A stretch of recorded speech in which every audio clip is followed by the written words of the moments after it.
Minister, the submission from we have received advice that perhaps the provisions in the bill could be more clearly articulated to reflect policy intent around non-regulated technology.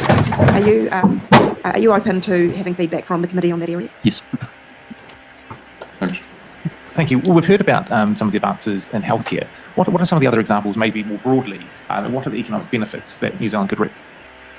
So a wide range of examples. You might want to talk about the containment space, which I know is your particular area of expertise. Because often it's one not, you talk about medical, that's got some visibility, environmental. Clearly, when you go to some of the ag-research stuff and the science stuff, the containment's less visible.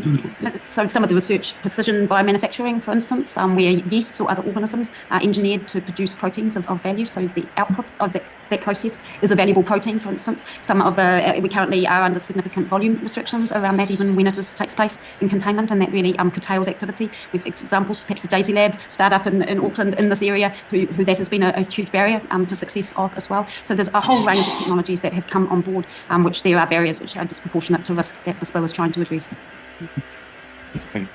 Cameron.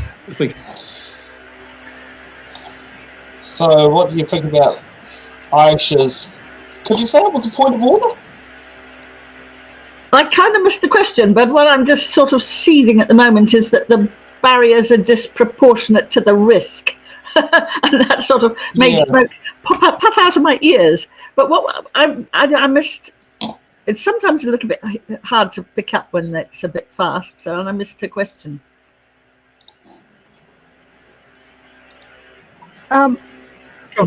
However, the answer was about precision fermentation.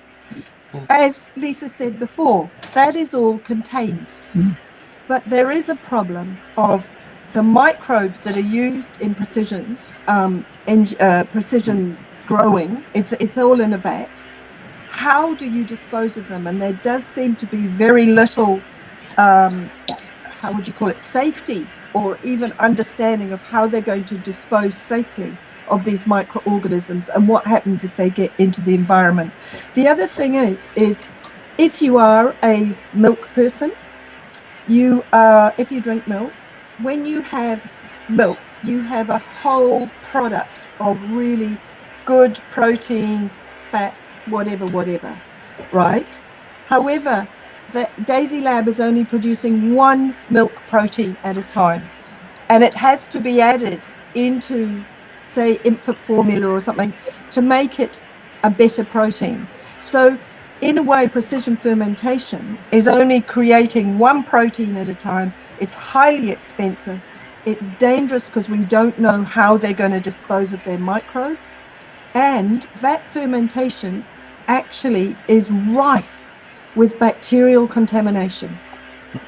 And so it's all very well. And if we tend to deregulate or simplify how the regulator looks at this sort of stuff, we are actually endangering our environment and the health of our people.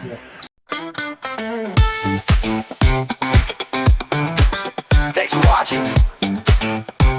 Make sure you're subscribed to our Facebook.